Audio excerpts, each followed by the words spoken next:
Selanjutnya model yang kedua yaitu MMSII. Berarti di sini adalah distribusi kedatangannya adalah Poisson, distribusi pelayanannya adalah eksponensial, dengan jumlah servernya adalah S, di mana S ini lebih dari satu gitu ya. Jadi ilustrasinya seperti ini, populasinya itu tidak terbatas, infinite, lalu ada antrian, lalu nanti antrian ini dia akan dilayani oleh beberapa server gitu ya. Oke. Nah, model MMS ini identik dengan model yang pertama, yaitu MM1. Perbedaannya adalah pada model MMS ini itu terdapat dua atau lebih individu yang dapat dilayani pada waktu yang bersamaan oleh fasilitas pelayanan yang berlainan. Artinya terdapat multi server seperti itu. Lalu model ini mengasumsikan bahwa kedatangan terjadi menurut distribusi Poisson dengan parameternya adalah lambda, dan waktu pelayanannya itu adalah berdistribusi eksponensial dengan rata-rata 1 per mu. Oke ya. Nah, ini adalah rumusnya, bisa kalian catat, yaitu P0, yaitu probabilitas semua salurannya menganggur, itu rumusnya adalah seperti ini. Oke, hati-hati dari rumus ini, yaitu 1 dibagi dengan sigma, N sama dengan 0 sampai S min 1, lambda per mu dipangkatkan N per N faktorial. Jadi sigmanya itu hanya untuk satu bagian ini saja. Lalu ditambahkan dengan ini dikalikan ini gitu ya. Jadi sigmanya bukan untuk keseluruhan ini, tapi hanya untuk bagian ini saja. Oke. Lambda dan mu biasanya diketahui, nanti N-nya itu ya diketahui juga ya, S-nya juga. Lalu ada yang dinamakan dengan PW, itu adalah probabilitas semua salurannya sibuk. Ini adalah rumusnya.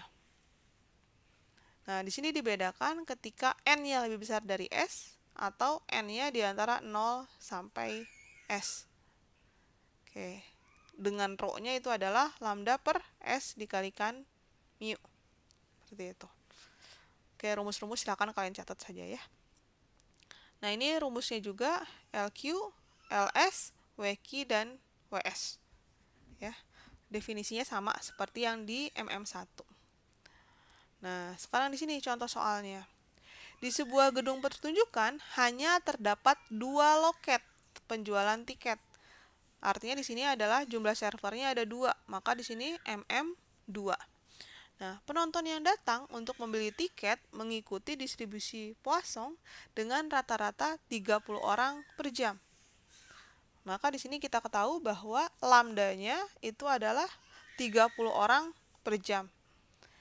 Nah, lalu waktu yang diperlukan untuk melayani seorang pembeli berdistribusi eksponensial dengan rata-rata 90 detik. Nah, hati-hati di sini artinya bukan mu sama dengan 90, tapi 90 ini adalah rata-rata dia dilayani, yaitu per 90 detik.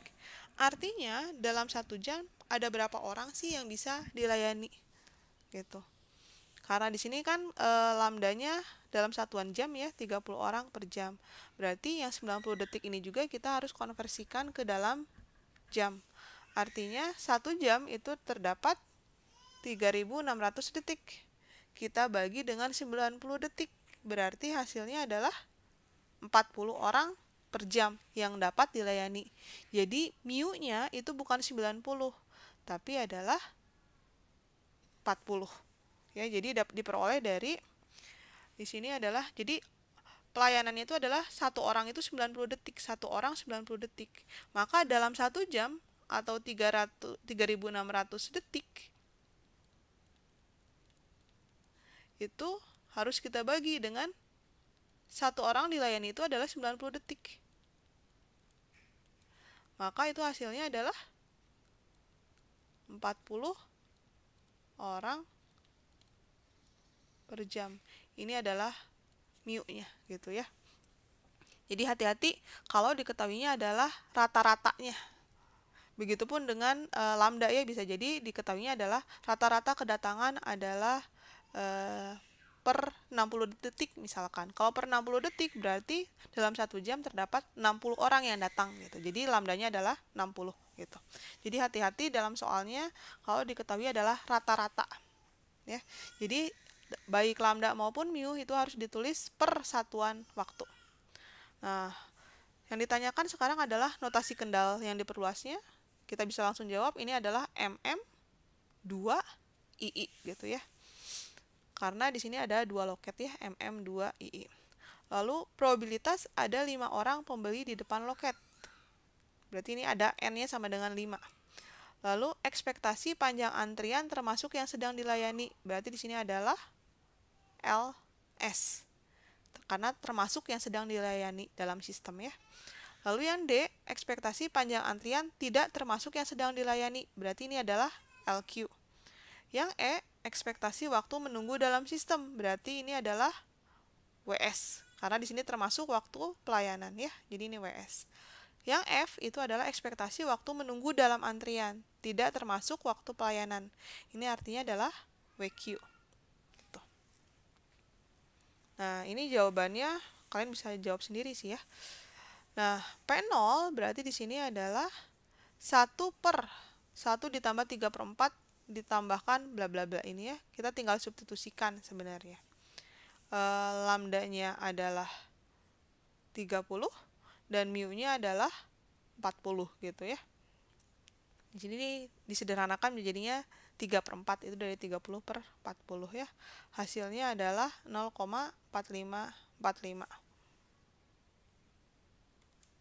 Oke, untuk menghitung P0 hati-hati ya. Ini adalah rumusnya ini. N sama dengan 0 ini sigmanya. S min 1, karena di sini tadi soalnya adalah S-nya 2, berarti hanya sampai 2 dikurangi 1, yaitu berarti hanya sampai 1. Berarti N-nya jalan, dari mulai N sama dengan 0.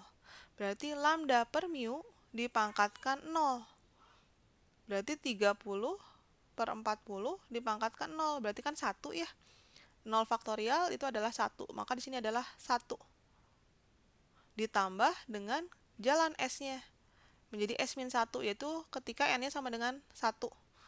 Maka 30 per 40 dipangkatkan 1 dibagi 1 faktorial, yaitu 1 ya. Berarti hasilnya adalah 3/4 gitu. Oke, lalu ditambah 30 per 40 dipangkatkan dengan 2 dibagi dengan 2 faktorial, yaitu 2 ya. Dikalikan dengan 1 dibagi 1 min lambda dibagi dengan S dikalikan mu gitu. Oke, maka hasilnya adalah 0,4545 ya. Oke. Nah, untuk mencari PW karena N-nya lebih besar dari S. N itu adalah di sini. Probabilitas ada 5 orang pembeli di depan loket, berarti N-nya adalah 5. Sedangkan S-nya itu adalah tadi jumlah servernya ada 2, maka N lebih besar dari S. Maka kita gunakan rumus PW adalah yang ini, yaitu lambda per mu dipangkatkan dengan N dibagi S faktorial dikalikan S pangkat N min S. Ini ya. Dikalikan dengan P0. P0 dari yang sudah kita hitung sebelumnya. Maka hasilnya adalah seperti ini. Untuk yang C, LS, lalu yang D, LQ, WS, WQ, kita tinggal substitusi soalnya ya. Tidak terlalu sulit ini. Kalau sudah ada rumusnya diketahui, kalian bisa menghitung ya, teliti saja ngitungnya. Yang agak sedikit menjebak adalah untuk menghitung P0 dan PW-nya gitu. Oke, ini adalah untuk MMS.